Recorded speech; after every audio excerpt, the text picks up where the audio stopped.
Okay, sorry. Zoom kicked me out for a second.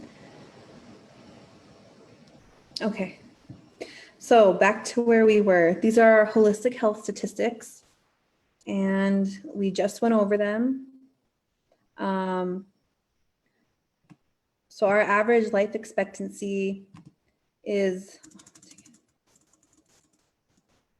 around 56 years old. I believe nationally it's about 80 years. So what can we do to improve that? How do we advocate for ourselves with our current systems to improve that? How do we help each other improve that to the best of our ability? So what does it look like to be a health advocate here on the Rosebud Reservation? Because everyone needs some help. And I have 4 examples on 4 different levels. Our first example is that you have to advocate for yourself. So I have to advocate for myself. We can only control our own actions, our own thoughts, our own, what we do. So if we want to be healthy, we need to advocate for ourselves. So personal story, and I'll have a story for each of these, but personal story for the first one, I had gallstones and went to the ER. I wasn't in very much pain. I was in the beginning, that's why I went to the ER, but you know, by the time I got there and was seen, by that time my pain was only about a 4 out of 10, and I was kind of just ready to go home, but you know, I was about to be taken to Sioux Falls because they wanted to, I guess, I don't know what they wanted to do, look at it some more, see if I need my gallbladder taken out. But right before I was about to leave, the nurse came in and started bandaging my arm up, wrapping my arm up, and had a needle full of something that I didn't know.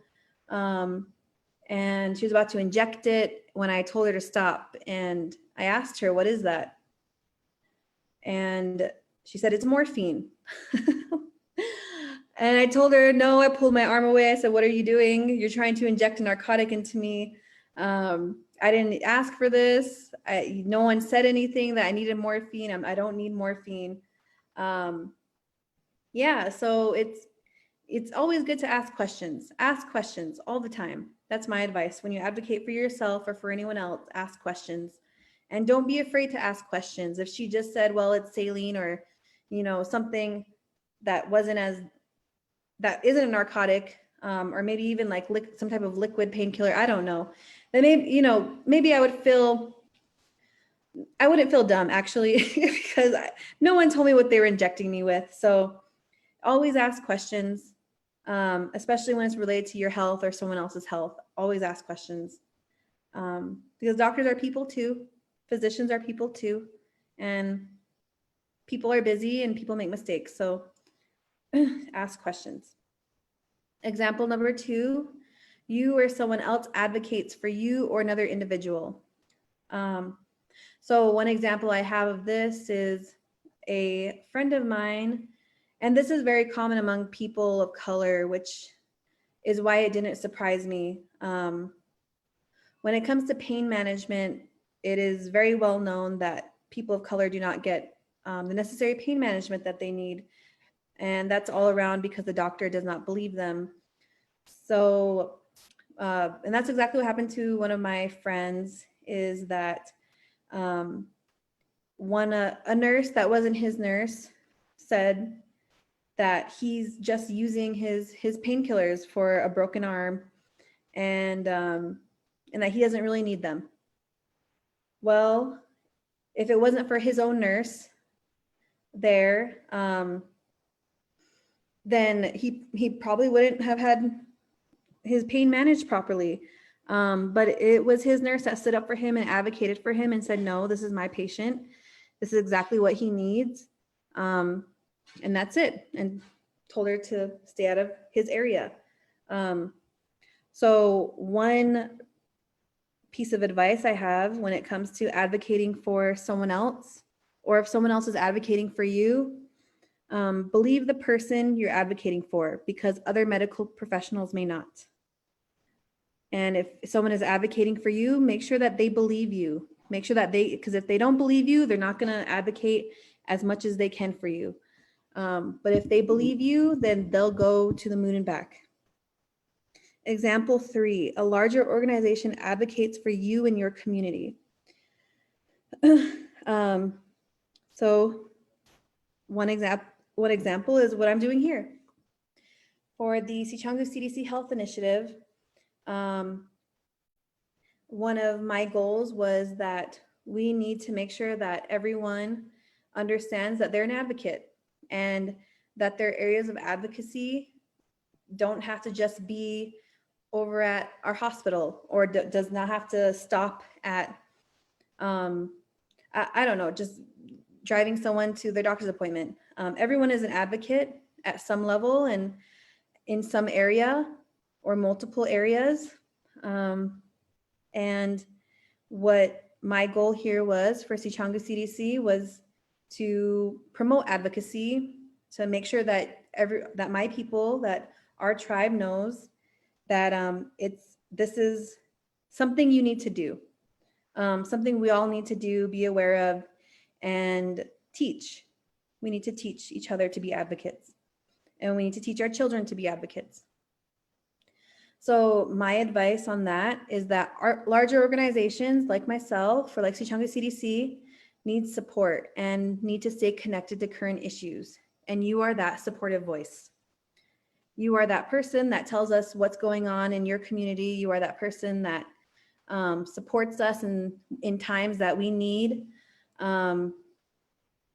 Yeah, so that's example number 3. You have a voice. And example number 4, accountability for treaty obligations. So this example stems from when our ER got shut down at IHS, and our tribe finally put their foot down and said, well, this is it. This is the last straw. And we opened a court case. And finally, that court case is coming to an end, and the summary of judgment came out just this year. I believe the court case started in like 2014 or somewhere around there when the ER shut down. But the summary of judgment came back in February of this year, and it stated that the judge agreed with the tribe that IHS does not provide quality medical professionals, does not provide the stability in medical professionals that we need, and that IHS needs to address this. So again, advice on that, understanding that we are a sovereign nation and enforcing that. We have a voice, we're sovereign, we're advocates, not only for ourselves, but for our tribe. We all represent our tribe in any place we go to. And so when it comes to that government relationship, we are the ones who are the voice, and we are the ones that will have to enforce that at some point.